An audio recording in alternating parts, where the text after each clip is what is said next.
Baik, selamat malam teman-teman semua. Jumpa kembali dengan saya Eka Purnama di live Instagram setiap hari Kamis jam 8 sampai jam 9 malam. Baik, sebelumnya saya mau disclaimer terlebih dahulu bahwa apa yang saya sampaikan di sini merupakan pendapat pribadi saya dan juga bukan sebuah kajian akademis, belum tentu juga terbukti kebenarannya, belum tentu juga sesuai dengan ketentuan perpajakan yang berlaku. Teman-teman tidak boleh menggunakan bagian dari live Instagram ini maupun video YouTube di keseluruhan channel Pajak Smart sebagai dasar teman-teman melakukan kegiatan ataupun pencatatan perpajakan teman-teman. Apabila teman-teman memiliki pertanyaan yang lebih spesifik, permasalahan lebih spesifik, teman-teman boleh konsultasikan dengan konsultan pajak teman-teman ataupun dengan AR teman-teman di tempat teman-teman terdaftar di KPP tersebut. Baik, bagi teman-teman yang memiliki pertanyaan boleh tuliskan di kolom komentar. Nanti kita akan bahas bersama-sama mengenai pertanyaan teman-teman. Ada berita terbaru dari Direktorat Jenderal Pajak mengenai nomor seri faktur pajak yang tidak terpakai, tidak perlu lagi dikembalikan ke kantor pelayanan pajak. Melalui akun kering pajak, DJP menyebut bahwa ketentuan tentang pengembalian nomor seri faktur pajak tidak lagi disinggung dalam Peraturan Dirjen Pajak Per 03/2022 dan juga di Per 11/PJ/2022. Hal ini berbeda dengan ketentuan sebelumnya, yakni nomor seri faktur pajak yang tidak terpakai perlu dikembalikan oleh pengusaha kena pajak secara langsung atau melalui pos kepada KPP. Ya. Jadi berdasarkan Per 03/PJ/2021 dan juga di Per 11/PJ/2022 untuk pengembalian nomor seri faktur pajak sudah tidak disebutkan lagi, sehingga atas nomor seri faktur pajak yang tidak terpakai tidak perlu dikembalikan ke KPP. Sebagai penegasan, di Per 03/PJ tahun 2022 tentang faktur pajak memang tidak lagi mengatur mengenai pengembalian nomor seri faktur pajak yang tidak digunakan. Ketentuan pengembalian nomor seri faktur pajak terakhir kali diatur pada Per 24 tahun 2012 tentang bentuk, ukuran, tata cara pengisian keterangan, prosedur pemberitahuan dalam rangka pembuatan, tata cara pembetulan atau penggantian, dan tata cara pembatalan faktur pajak. Dengan berlakunya Per 03/PJ/2022, ketentuan dalam Per 24/2012 menjadi tidak lagi berlaku. Sebelumnya pada pasal 10 Per 24 tahun 2012 disebutkan bahwa nomor seri faktur pajak yang tidak digunakan dalam suatu tahun pajak tertentu dilaporkan ke KPP tempat pengusaha kena pajak dikukuhkan bersamaan dengan SPT masa PPN pajak Desember tahun pajak yang bersangkutan dengan menggunakan formulir sebagaimana diatur dalam lampiran 4 Romawi F. Kendati nomor seri faktur pajak sisa tidak perlu dikembalikan, pengusaha kena pajak tetap perlu mengingat bahwa nomor seri faktur pajak hanya berlaku 1 tahun karena ada kode tahun khusus dalam deret nomor seri tersebut. Nomor seri faktur pajak digunakan untuk pembuatan faktur pajak mulai tanggal pemberian nomor seri faktur pajak sebagaimana dimaksud dalam pasal 15 ayat 5 atau ayat 6 atau pasal 16 ayat 5 sesuai dengan tahun peruntukan yang tercantum dalam surat pemberian nomor seri faktur pajak dimaksud. Demikian bunyi pasal 17 Per 03/PJ/2022, sehingga teman-teman sekalian perlu ingat pada saat teman-teman sebagai seorang pengusaha kena pajak perlu meminta nomor seri faktur pajak setiap awal tahun. Setiap awal tahun ingat, tanggal 1 Januari setiap tahun ingat minta nomor seri faktur pajak. Karena apabila teman-teman terlambat meminta nomor seri faktur pajak, misalnya teman-teman baru meminta nomor seri faktur pajak tersebut di tanggal 5 Januari, maka faktur pajak tersebut baru dapat digunakan mulai tanggal 5 Januari. Sehingga apabila ada transaksi teman-teman di tanggal 1 sampai tanggal 4 Januari, teman-teman tidak bisa menerbitkan faktur pajak di tanggal tersebut. Kemudian, Di Per 03 PJ garis miring 2022 juga ada menyebutkan hal-hal yang membuat seorang pengusaha kena pajak tidak bisa menerima nomor seri faktur pajak. Nah, kriteria yang harus dipenuhi untuk memperoleh nomor seri faktur pajak itu diatur dalam pasal 15 Peraturan Dirjen Pajak Per 03 garis miring PJ garis miring 2022. Syarat pertama, pengusaha kena pajak memiliki kode aktivasi dan password. Kedua, memiliki akun PKP yang telah diaktifasi. Ketiga, telah melaporkan SPT masa PPN untuk 3 masa pajak terakhir sesuai dengan kewajibannya yang telah jatuh tempo secara berturut-turut pada tanggal PKP mengajukan permintaan nomor seri faktur pajak. Jika tidak memenuhi persyaratan di atas, maka nomor seri faktur pajak tidak bisa diberikan. Jadi, untuk bisa diberikan nomor seri faktur pajak, teman-teman selama 3 bulan terakhir harus melaporkan SPT masa PPN teman-teman. Ya, jadi apabila tidak melaporkan SPT masa PPN, tidak akan bisa diberikan nomor seri faktur pajak. Penjelasan DJP di atas ini untuk ada pertanyaan dari seorang wajib pajak yang ingin meminta kembali nomor seri faktur pajak yang terkunci akibat tidak adanya pelaporan dan penyetoran SPT masa PPN dalam 3 bulan terakhir. Dalam pasal yang sama juga diatur bahwa jumlah nomor seri faktur pajak yang diberikan kepada pengusaha kena pajak untuk setiap pengajuan nomor seri faktur pajak adalah sebanyak 75 nomor seri faktur pajak. Hal ini berlaku bagi pengusaha kena pajak yang baru dikukuhkan dan PKP yang jumlah faktur pajaknya dalam 3 masa pajak tidak lebih dari 75 faktur pajak.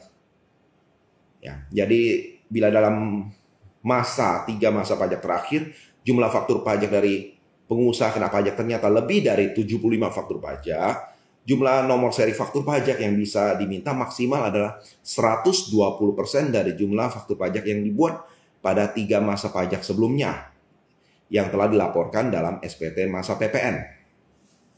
Khusus bagi PKP yang baru dikukuhkan pada bulan diajukannya permintaan nomor seri faktur pajak, telah melakukan pemusatan tempat PPN terutang atau mengalami peningkatan usaha, PKP dapat meminta nomor seri faktur pajak dengan jumlah tertentu ke KPP. Sebagai pengingat juga, nomor seri faktur pajak adalah nomor seri yang diberikan oleh Direktorat Jenderal Pajak kepada pengusaha kena pajak dengan mekanisme tertentu untuk penomoran faktur pajak. Nomor seri faktur pajak yang telah diberikan dapat digunakan untuk pembuatan faktur pajak atas transaksi yang dilakukan oleh wajib pajak. Tapi tentu juga bagi rekan-rekan sekalian, kalau yang merasa nomor seri faktur pajak yang diperlukan tidak perlu sebanyak itu, teman-teman boleh memasukkan jumlah yang diminta pada saat pengajuan nomor seri faktur pajak. Misalnya teman-teman hanya butuh 25 nomor seri atau 50, teman-teman boleh input. Itu akan diberikan sesuai dengan permintaan teman-teman. Kemudian Direktorat Jenderal Pajak juga akan melakukan perubahan KLU wajib pajak. Jadi Direktorat Jenderal Pajak telah menerbitkan peraturan baru terkait dengan klasifikasi lapangan usaha dari wajib pajak. Peraturan ini maksud adalah Per 12 garis miring PJ garis miring 2022. Dengan berlakunya peraturan tersebut, yakni mulai 9 September 2022, Cap 233 garis miring PJ garis miring 2012 yang diubah dengan Cap 321 garis miring PJ garis miring 2012 terkait dengan KLU wajib pajak dicabut dan dinyatakan tidak berlaku. Jadi Direktur Jenderal Pajak atau pejabat yang ditunjuk oleh Direktur Jenderal Pajak melakukan perubahan KLU secara jabatan bagi wajib pajak yang sudah terdaftar di DJP sesuai dengan peraturan Direktorat Jenderal Pajak ini. Demikian bunyi pasal 7 ayat 1 Per 12 garis miring PJ garis miring 2022. Adapun perubahan KLU ini juga dilakukan jika ada perubahan klasifikasi baku lapangan usaha Indonesia KBLI. Jika ada KLU yang tidak dapat diidentifikasi sesuai dengan Per 12 garis miring PJ garis miring 2022, Dirjen Pajak atau pejabat yang ditunjuk secara jabatan atau berdasarkan permohonan wajib pajak dapat menentukan KLU. Selain mengenai KLU wajib pajak, ada pula bahasan terkait dengan terbitnya peraturan pemerintah PP 28 tahun 2022 untuk memperkuat tugas dan wewenang panitia urusan piutang negara. Kemudian juga ada pembahasan lain mengenai SPT masa PPN 1111. Direktur Jenderal Pajak mengingatkan kembali mengenai cara pelaporan SPT masa PPN 1111. Sesuai dengan informasi yang disampaikan, Direktur Jenderal Pajak yang melakukan pelaporan SPT masa PPN 1111, pengusaha kena pajak tidak perlu lagi meng-create file CSV dari aplikasi e-faktur. Ya. Jadi, proses posting dan pelaporan SPT masa PPN dilakukan secara langsung melalui laman web ifakturpajak.go.id.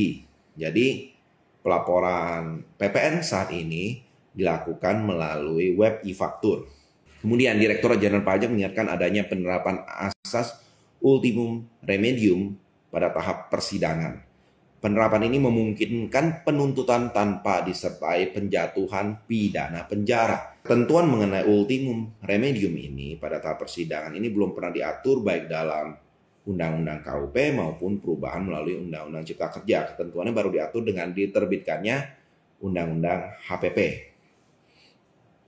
Sesuai dengan ketentuan dalam pasal 44B ayat 2A, jika perkara pidana telah dilimpahkan ke pengadilan, terdakwa tetap dapat melunasi kerugian pada pendapatan negara ditambah dengan sanksi administratif.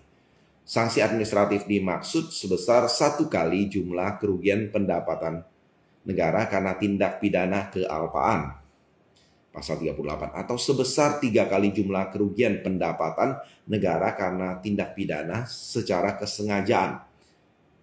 Kemudian masih sesuai dengan ketentuan dalam pasal 44B ayat 2A, jika perkara pidana telah dilimpahkan ke pengadilan, terdakwa tetap dapat melunasi jumlah pajak dalam faktur pajak, bukti penguatan pajak, bukti pemotongan pajak, dan atau bukti setoran pajak ditambah dengan sanksi administratif. Sanksi administratif yang dimaksud berupa denda sebesar 4 kali jumlah pajak dalam faktur pajak, bukti pemungutan pajak, bukti pemotongan pajak, dan atau bukti setoran pajak karena pidana yang dimuat dalam pasal 39A. Pelunasan tersebut akan menjadi pertimbangan penuntutan tanpa disertai penjatuhan pidana penjara. Terdakwa hanya akan dikenakan pidana denda sejumlah yang ditentukan. Jadi setelah dipertimbangkan terdakwa tetap dijatuhi pidana penjara karena tidak ada pelunasan, atas pembayaran tersebut tetap dapat diperhitungkan sebagai pembayaran pidana denda yang dijatuhkan kepada terdakwa. Jadi apabila ada yang terindikasi melakukan tindak pidana di bidang perpajakan, kemudian sudah masuk di tahapan persidangan, tapi bersedia untuk membayar kerugian negara beserta sanksi, maka penuntutan pidana tersebut bisa dihentikan. Kita akan melihat pertanyaan dari teman-teman. Ya, dari Pak Sadasok. Malam Pak Eka, untuk WPNE apakah ada jangka waktunya atau data akan tetap ada di sistem kantor pajak? Untuk WPNE itu umumnya tetap ada, hanya kalau WPNE itu tidak perlu melaporkan SPT. Tetapi pada saat ada pembayaran pajak atau ada pelaporan, maka WPNE ini akan menjadi efektif kembali.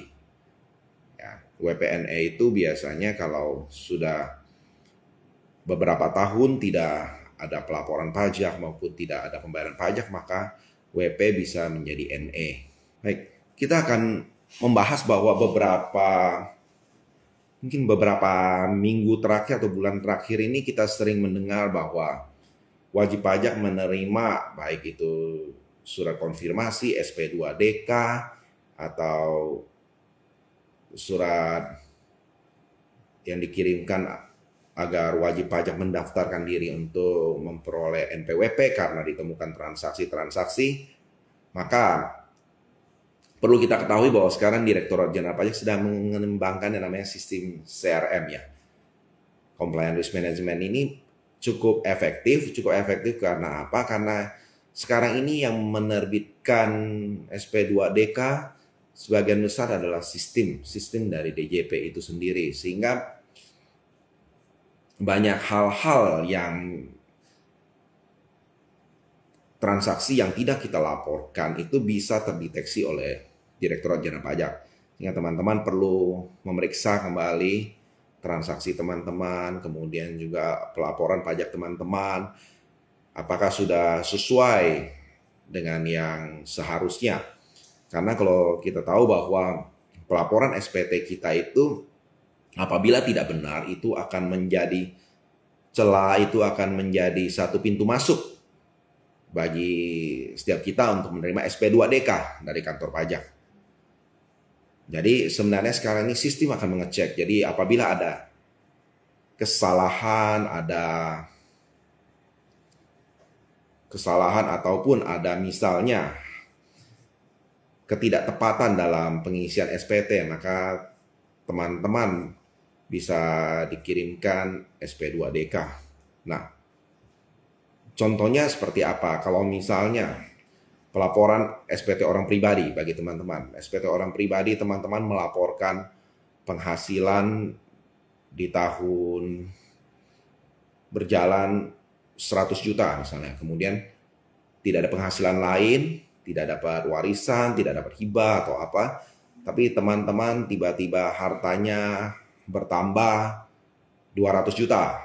Berarti ada ketidaksesuaian antara penghasilan dan penambahan harta kekayaan. Nah, ini bisa menjadi dasar diterbitkannya SP2DK. Kemudian untuk WP badan, perlu diperhatikan juga pengisian masing-masing form dalam SPT badan tersebut. Karena apabila teman-teman mengisi SPT tersebut tidak secara benar, maka akan mudah ditemukan. Misalnya, contoh, teman-teman melaporkan biaya sehubungan dengan jasa. Tentu dari KPP akan mengecek apakah semua jasa tersebut telah dilakukan pemotongan PPh 23. Kemudian misalnya teman-teman melaporkan kredit pajak teman-teman PPh 22 atau PPh 23 yang diperoleh dari lawan transaksi. Teman-teman kreditkan, maka Direktorat Jenderal Pajak akan mengecek apakah itu sudah sesuai dengan pelaporan omset teman-teman. Misalnya teman-teman melaporkan omset 10 miliar. Apakah bukti potong tersebut lebih besar atau lebih kecil dari yang seharusnya, dari nilai 10 miliar tersebut. Nah, seperti itu. Jadi, kemudian waktu teman-teman menyusun neraca laba rugi di SPT tahunan, teman-teman perlu perhatikan juga apakah laba tahun berjalan tersebut yang dimasukkan di dalam neraca sudah sesuai dengan hasil laba rugi di laporan laba rugi. Kemudian laba ditahan, apakah sudah sesuai dengan laba ditahan tahun ini, apakah sudah sesuai dengan laba ditahan tahun lalu ditambah dengan laba berjalan tahun yang lalu. Nah, hal-hal seperti ini perlu teman-teman perhatikan. Kemudian penyusutan juga teman-teman perlu perhatikan apakah nilai penyusutan yang teman-teman laporkan nilainya itu sama tidak. Yang di neraca penambahan akumulasi penyusutan apakah sama dengan nilai penyusutan yang teman-teman cantumkan di beban penyusutan teman-teman. Jadi dalam menyusun laporan keuangan, mengisi SPT kelihatannya mudah, tetapi teman-teman perlu lebih teliti dan perhatikan. Karena apabila ada ketidaktepatan dalam pengisian tersebut, maka teman-teman bisa dikirimkan SP2DK yang perlu teman-teman jawab ke kantor pajak. Tapi bagi yang menerima SP2DK tidak perlu panik, tenang saja. Ya, tenang saja. Lihat, baca SP2DK teman-teman, lihat apa yang menjadi pertanyaan, apa yang menjadi sorotan dari SP2DK tersebut, teman-teman coba cari jawabannya. Biasanya karena kadang-kadang AR kurang mengerti pembukuan dari wajib pajak sehingga dia mengajukan pertanyaan. Ya, sebenarnya SP2DK itu seperti surat cinta untuk lebih mengenal wajib pajak. Untuk lebih mengenal wajib pajak, kita tinggal coba lihat, terima SP2DK, coba kita lihat apa itu. Oh, dia bertanya mengenai misalnya ada ketidaksesuaian antara pelaporan omset kita dengan PPh 23 yang kita terima dari lawan transaksi. Nah, kita tinggal jelaskan apa kalau memang semua transaksi telah kita laporkan dengan benar, kemudian PPh 23 yang kita terima tidak sebesar dari nilai transaksi tersebut, ya tidak ada masalah. Ya kan? Kan tidak semua lawan transaksi memotong PPh 23 kepada kita. Nah, kemudian juga misalnya ada pengkreditan PPN yang tidak sesuai, atau misalnya ada hal-hal yang seharusnya dikoreksi fiskal. Nah, itu tinggal kita cari peraturannya, kita jelaskan, clearkan dengan AR, semua akan selesai. Ya, jadi kita perlu menguasai peraturan perpajakan, kita perlu menyusun laporan kita dengan standar akuntansi yang tepat, yang benar, sehingga mudah dimengerti dan bisa dijelaskan kepada pihak lain. Ya, dari Pak Sadasob, terima kasih. Pak Eka, terima kasih juga. Nah, baik.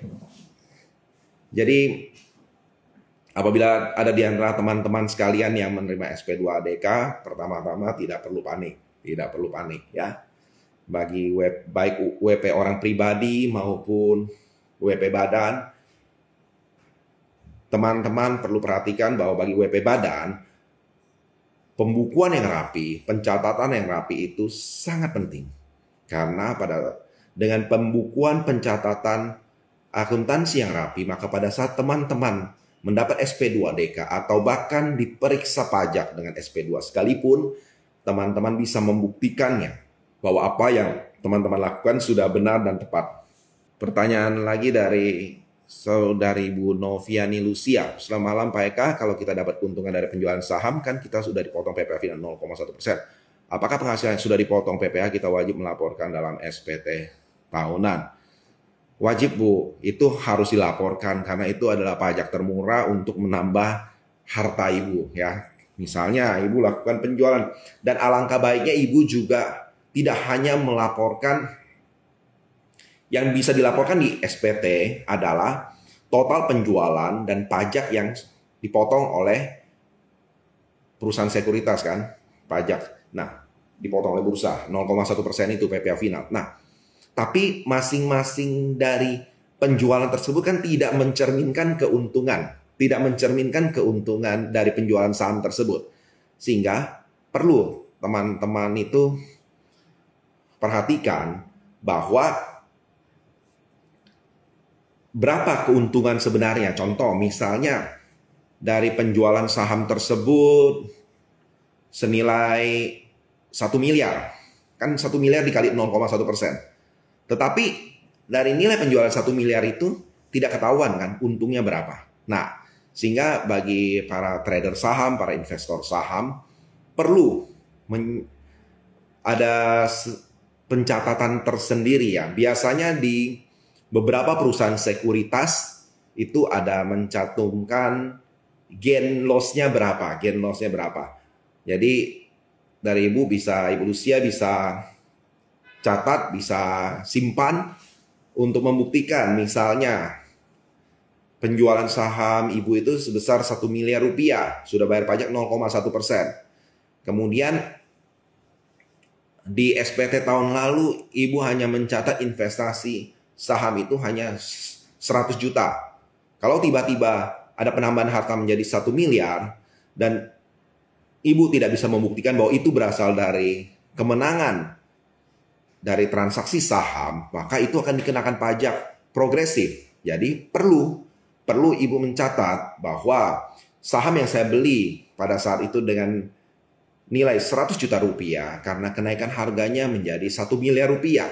Nah, kalau Ibu ada bukti seperti itu, misalnya dari trading confirmation, kemudian dari transaction report dari sekuritas, maka itu bisa menjadi bukti bahwa capital gain sebesar 900 juta itu adalah capital gain yang berasal dari penghasilan penjualan saham yang telah dikenakan PPh final. Sehingga 900 juta itu tidak akan dikenakan pajak kembali. Tinggal Ibu laporkan saja total penjualan, pajaknya, kemudian penambahan nilai itu bisa langsung Ibu masukkan ke bagian harta di SPT Ibu. Demikian jawaban saya. Ada pertanyaan dari Pak Chuang 29. Saya UMKM, ada uang belum masuk ke SPT tahun lalu. Baiknya bagaimana? Kalau sebenarnya bisa dilakukan pembetulan SPT apabila atas uang tersebut sudah dilaporkan pajaknya. Ya, kalau misalnya hanya lupa masuk tapi penghasilan tersebut sudah dilaporkan pajaknya, dalam arti sudah bertambah secara wajar, nah itu tinggal pembetulan SPT saja ya. Tapi ini perlu dianalisa lebih lanjut ya.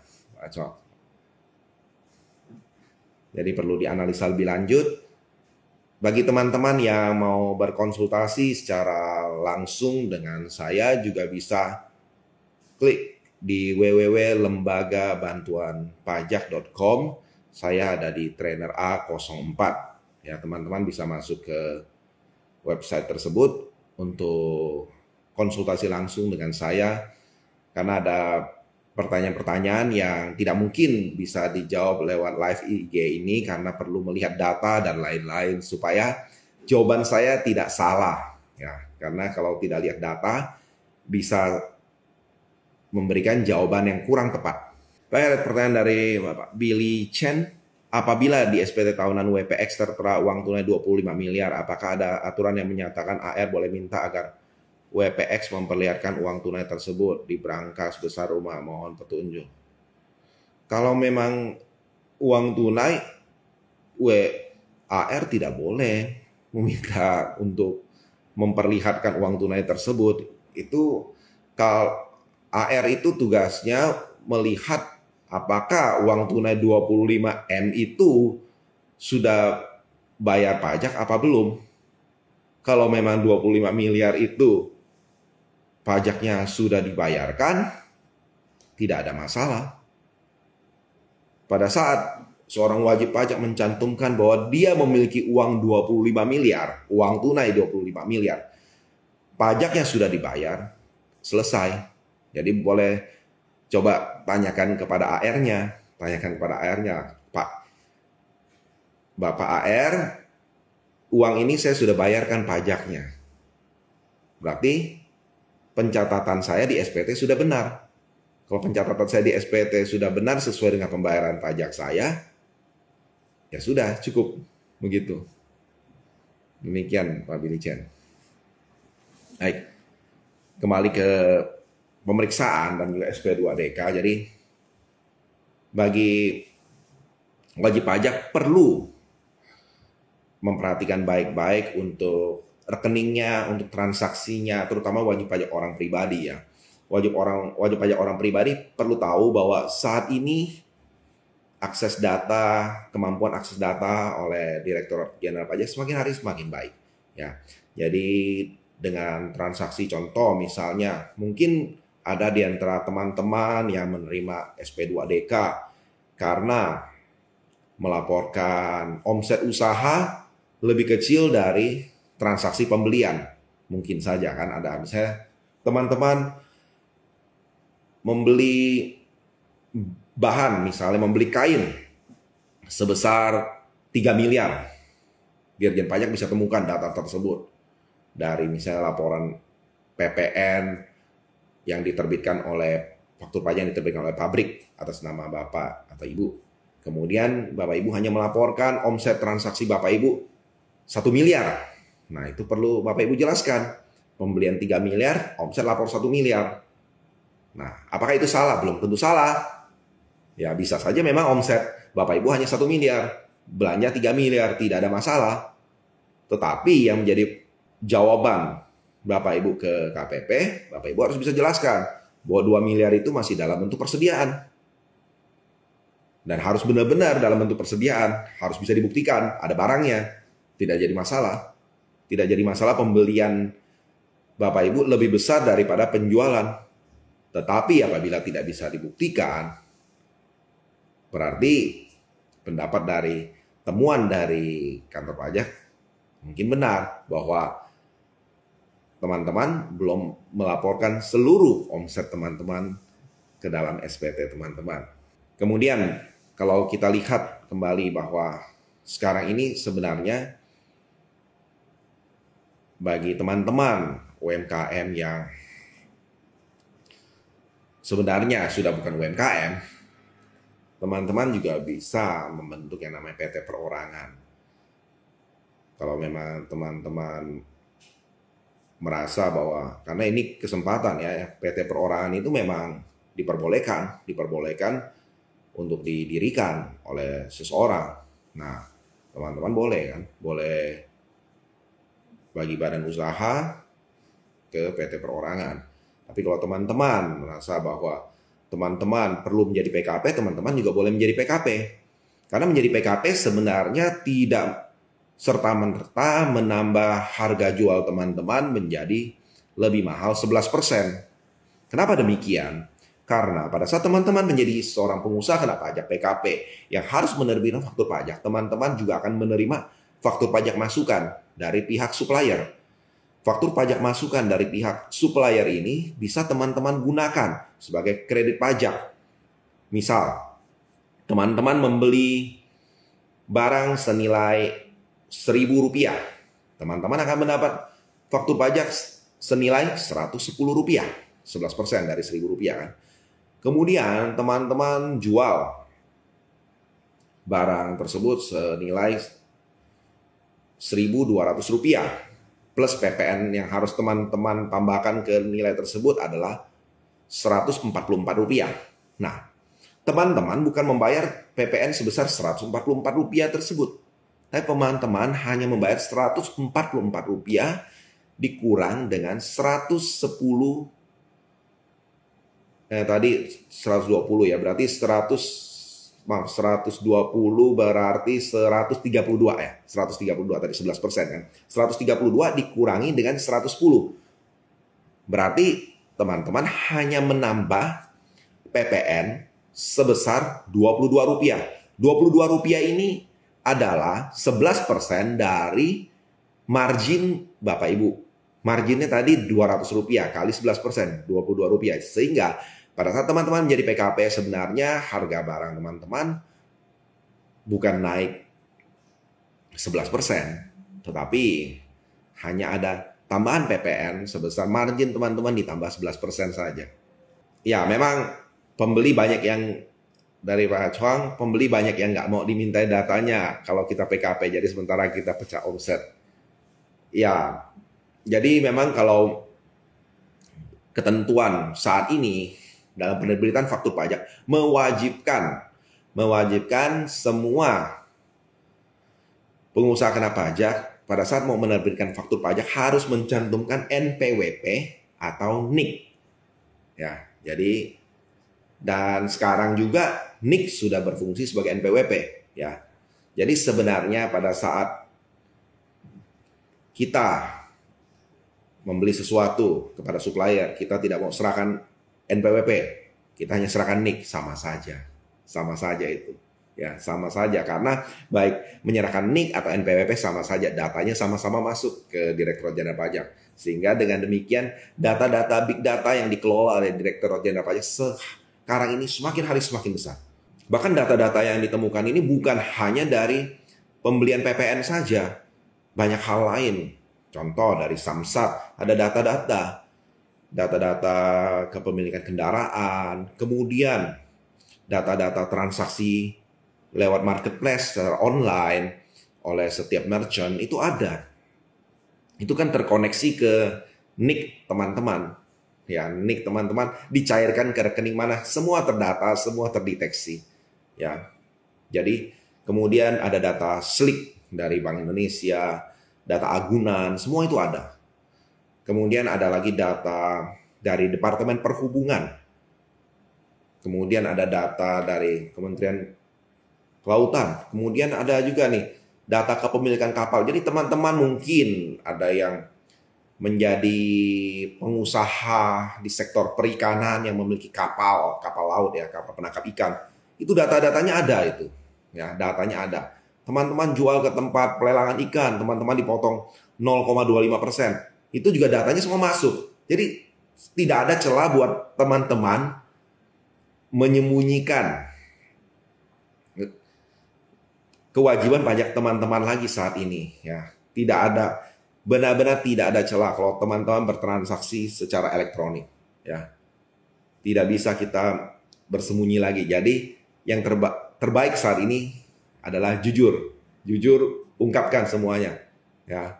Semua transaksi pasti terlacak kecuali teman-teman masih mau menggunakan cara tradisional zaman dulu. Teman-teman bertransaksi tunai mungkin tidak ketahuan. Kalau misalnya teman-teman transaksinya lewat perbankan, ya tidak bisa.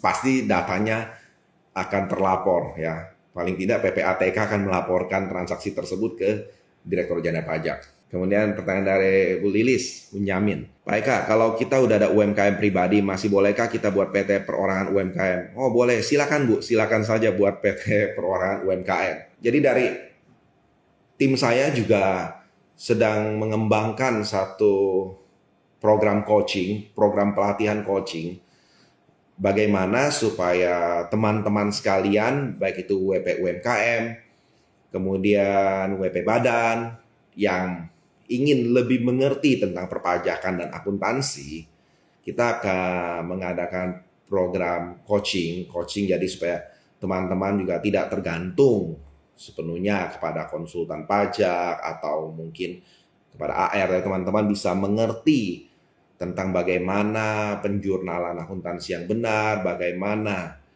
tentang ketentuan peraturan perpajakan, bagaimana harus menyusun laporan keuangan dan lain-lain. Itu akan diajarkan lewat live coaching, dan juga nanti kita akan ada grup WhatsApp bagi teman-teman yang mau ikut join dalam program coaching kami. Jadi bagi Bu Lilis tadi, silakan. Boleh buat PT perorangan, tapi PT perorangan itu dibatasi, ya. 1 tahun cuma boleh buat satu nama, 1 tahun hanya bisa buat satu, ya. Jadi UMKM OP boleh, kemudian bikin PT perorangan boleh. Kalau Ibu mau buat PT-nya lebih banyak lagi, ya tidak bisa bikin PT perorangan. Kalau 1 tahun mau bikin 2 PT atau 3 PT, tidak bisa buat PT perorangan. Ibu harus buat PT yang non perorangan. Tuh, PT yang kepemilikan sahamnya minimal oleh 2 orang. Kemudian dari Pak YN Never, Pak mau tanya, uang tunai kena pajak tarif berapa? Uang tunai tidak kena pajak, Pak. Yang kena pajak itu adalah penghasilannya, Pak. Ya. Kalau misal tahun lalu dalam bentuk deposito. Nah, pertanyaannya, depositonya sudah masuk di SPT belum? Kalau depositonya, pokok depositonya sudah masuk ke dalam SPT, dan saat memperoleh pokok deposito tersebut sudah dibayar pajaknya, maka dalam bentuk deposito sudah dilapor di SPT. Tapi tahun ini dalam bentuk uang tunai, tidak kena pajak. Oh tidak, Pak. Jadi kalau perubahan bentuk saja dari deposito, contoh di SPT 2020 ada deposito 1 miliar. Kemudian di 2021 depositonya tidak ada, berubah menjadi uang tunai 1 miliar. Tidak ada pajak, Pak. Karena harta Bapak tidak bertambah. Ya kan, hartanya tetap kan, cuma perubahan bentuk saja dari deposito menjadi uang tunai, itu tidak dikenakan pajak. Ya, untuk bagi yang tertarik dengan ini boleh buka di www.lembagabantuanpajak.com, kemudian pilih trainer A04, di sana bisa chat WA dengan manajer saya Ibu Andriani. Ya, bagi Pak Cuang kalau mau tertarik untuk bergabung dengan coaching dari kami. Ada pertanyaan lagi Pak Cuang, 29 UMKM WPOP dan PT perorangan, tapi satu tempat usaha Pak, bisa itu gimana Pak? Sebenarnya kalau mengenai tempat usaha itu sebenarnya banyak. Satu ruko itu bisa juga ada 2 PT, ya kan? Kalau kita lihat sekarang virtual office juga menggunakan alamat yang sama, itu tidak menjadi masalah. Yang menjadi masalah adalah pemisahan harus jelas antar setiap badan usaha. Contoh, wajib pajak orang pribadi, PT perorangan atau PT yang lain, itu perlu jelas pembagiannya. Perlu jelas misalnya, rekening harus terpisah. Persediaan harus terpisah. Kalau misalnya suatu ketika ada audit, kita harus bisa menunjukkan, ada pemeriksaan, kita harus bisa menunjukkan barang ini milik siapa, barang ini milik siapa. Jadi harus jelas, gudangnya itu harus bisa terpisah dalam arti pencatatan dan juga peletakan barangnya. Ya, jadi mudah ditelusuri, tidak ada masalah di satu tempat. Dari Bu Lilis Benyamin, terima kasih Pak Eka atas penjelasannya, terima kasih juga Bu Lilis. Baik, jadi bagi teman-teman sekalian, teman-teman saat inilah harus mulai rapikan pencatatan teman-teman, kemudian apa yang perlu dilakukan. Karena kalau konsep kita tentang perpajakan masih seperti dulu, ini akan membuat kita menjadi salah langkah dan akan mengalami kerugian yang besar. Karena apabila kita diperiksa pajak, denda yang dikenakan kepada kita akan sangat besar. Padahal mungkin hal itu bisa dihindari kalau kita lebih mengerti. Kita lebih mengerti peraturan, kita lebih mengerti bagaimana membuat laporan keuangan dengan benar. Jadi perlu teman-teman perhatikan itu, ya. Jadi misalnya denda pajak itu besar, sehingga teman-teman juga perlu perhatikan itu. Misalnya teman-teman seorang PKP. Sekarang ini memang sering terjadi bahwa impor itu seringkali dilakukan secara borongan. Nah, bagi teman-teman yang PKP, sebaiknya lakukan impor secara resmi dan legal. Jangan impor borongan. Ya, teman-teman PKP, jangan impor borongan. Lakukan impor secara resmi dan legal, karena pada saat teman-teman melakukan impor secara resmi dan legal, teman-teman ada membayar bea masuk, teman-teman membayar PPh pasal 22, membayar PPN impor. PPh 22 ini merupakan kredit pajak di SPT tahunan teman-teman. PPN impor ini juga merupakan kredit pajak juga, pajak masukan yang dapat diperhitungkan waktu teman-teman menjual barang. Yang menjadi menambah kos paling hanya bea masuk saja. Ya. Jadi supaya kenapa? Supaya pada saat teman-teman menyusun laporan keuangan, HPP teman-teman bisa diakui oleh pajak, tidak dikoreksi. Ya kan? Nanti kalau pajak koreksi HPP teman-teman kan teman-teman rugi. Kenapa? Nanti atas koreksi tersebut teman-teman akan dikenakan perhitungan sebesar nilai koreksi dikali 22%. Itu nilai yang sangat besar, ditambah dendanya lebih besar lagi. Pak Cuang, pertanyaan kembali, biasa jadi WPOP tiba-tiba jadi atau punya PT Perorangan, apa perbedaan dalam pelaporan pembayaran pajaknya? Jadi, kalau wajib pajak orang pribadi tidak wajib menyelenggarakan pembukuan. Ya, tidak wajib menyelenggarakan pembukuan. Wajib pajak badan, baik itu CV, PT biasa atau PT perorangan, itu wajib menyelenggarakan pembukuan. Bedanya itu saja. Tetapi pembukuan juga bukan hal yang sulit. Tidak sulit sebenarnya. Makanya nanti banyak teman-teman yang mungkin berpikir akuntansi itu sesuatu yang sulit dan sukar gitu ya. Tapi padahal itu tidak terlalu sulit itu. Cuma memang membuat kita harus lebih rapi. Jadi perbedaan antara wajib pajak orang pribadi dan wajib pajak badan adalah di pembukuan. Kalau wajib pajak orang pribadi sudah omsetnya di atas 4,8, maka juga harus menyelenggarakan pembukuan. Tetapi kan umumnya wajib pajak orang pribadi itu omsetnya di bawah 4,8 kan, UMKM. Sehingga biasa cukup pencatatan saja. Nah, hal ini berbeda dengan wajib pajak badan. Wajib pajak badan itu walaupun omsetnya di bawah 4,8, jadi ada WP badan UMKM ada, tetap harus menyelenggarakan pembukuan. Lalu bedanya dengan WP badan UMKM dengan WP badan yang omsetnya di atas 4,8 miliar itu apa?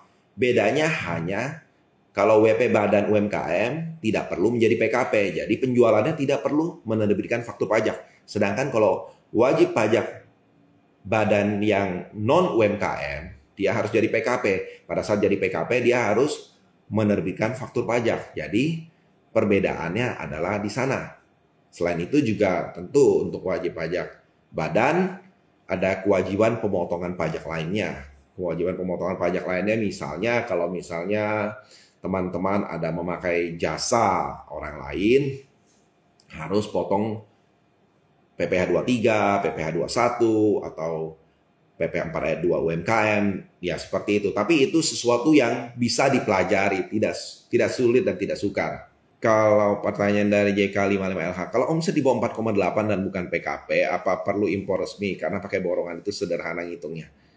Nah, kalau omsetnya di bawah 4,8, bukan PKP, apa perlu impor resmi? Nah, kalau ini mungkin harus lebih jelas. Ya, ini harus lebih jelas diketahui mengenai aliran dana, aliran uang, pengiriman uang, dan lain-lainnya dulu. Ya, jadi ini mungkin kalau dijawab di sini bisa misinterpretasi. Intinya, kalau di dalam satu transaksi itu, aliran dana, aliran uang kepada siapa itu harus jelas. Selama itu semua bisa jelas, itu tidak menjadi masalah. Kemudian dari Earplug Store, Malam Pak, untuk impor dikenakan pajak apa saja, terus untuk menentukan HPP-nya seperti apa.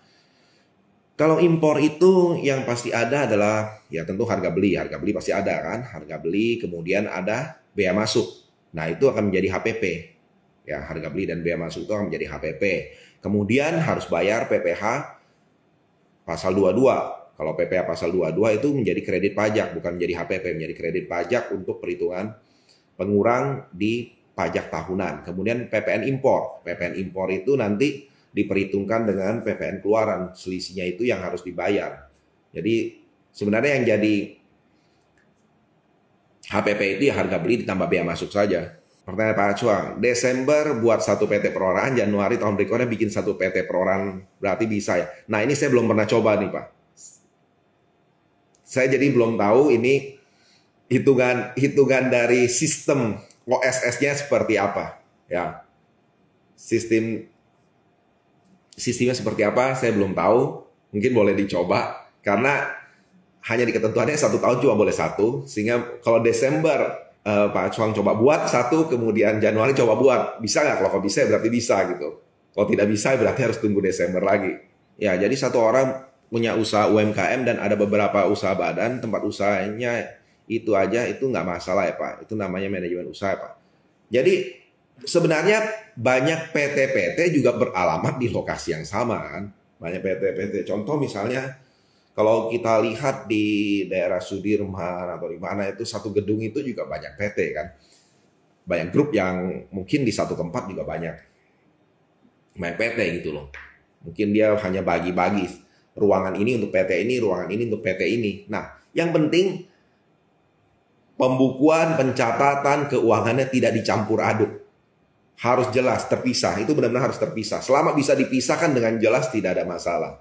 Impor borongan, apa itu sebuah kesalahan dalam pajak? Misalnya orang yang pakai impor borongan ada kesalahan dalam perpajakannya gitu. Kalau impor borongan, seperti yang kita ketahui, kalau impor borongan itu kan berarti umumnya itu diimpor under name orang tidak tahu siapa itu biasa perusahaan ini ya ekspedisi yang lebih mengerti ya. Nah itu kan umumnya memang kondisinya seperti itu kan, kondisinya seperti itu. Kita tidak tahu bagaimana prosedur proses yang dilakukannya. Yang penting kita tidak mungkin minta data-data apapun kepada perusahaan ekspedisi tersebut ya dalam impor borongan ya. Jadi pada saat kita ditanyakan oleh pemeriksa pajak, kita juga pasti akan kesulitan untuk menjawabnya. Misalnya ditanya apakah bea masuk barang ini kita sudah bayar, kita juga tidak tahu. Karena kita pasti bayarnya borongan kan, all in kan. Kemudian PPN impornya apa sudah dibayar, pasti kita juga tidak tahu. PPh 22 sudah dibayar, pasti kita juga tidak tahu. Apakah ada pembayaran yang dilakukan oleh perusahaan ekspedisi itu? Kemungkinan ada, pasti ada pembayarannya. Nilainya berapa kita tidak tahu. Nah, hal-hal inilah yang membuat apabila kita sebagai PKP tapi kita impor secara borongan, pembuktian kita itu yang akan sulit. Tapi tentu saja kita bisa buktikan. Ada hal yang kita bisa buktikan. Contohnya transfer dana kita ke luar negeri itu adalah satu pembuktian yang bisa kita lakukan. Dan juga kalau kita sebagai PKP, sebenarnya negara kan tidak dirugikan, ya kan? Malah negara diuntungkan, ya kan? Walaupun kita tidak bayar PPN impornya, tapi kan pada saat jual kita tetap tagih 11% kepada pihak pembeli kan. Jadi sebenarnya tidak ada kerugian negara di bagian PPN-nya. Kemudian dari Earplug Store, kalau belum PKP artinya PPN impornya dimasukkan ke HPP ya Pak. Ya, kalau Bapak belum PKP, Bapak lakukan impor resmi, PPN impornya dimasukkan ke HPP. Ya, benar, dimasukkan ke HPP. Karena Bapak belum bisa menerbitkan PPN juga kan, dan PPN masukannya ya. Jadi bagi semua pihak yang belum PKP membeli barang ada PPN, maka nilai pembelian barang ditambah PPN-nya itulah yang semuanya menjadi harga perolehan atau HPP-nya. Baik, saya rasa cukup untuk malam hari ini. Bagi teman-teman sekalian yang ingin pertanyaan atau ingin konsultasi lebih lanjut bisa buka di www.lembagabantuanpajak.com. Saya tersedia di trainer A04. Bagi yang mau mengetahui lebih lanjut tentang program coaching juga bisa lihat di nomor WA di sana. Bisa hubungi dengan Ibu Andriani. Terima kasih, sampai jumpa kembali Kamis yang akan datang. Jam 8 sampai jam 9 malam.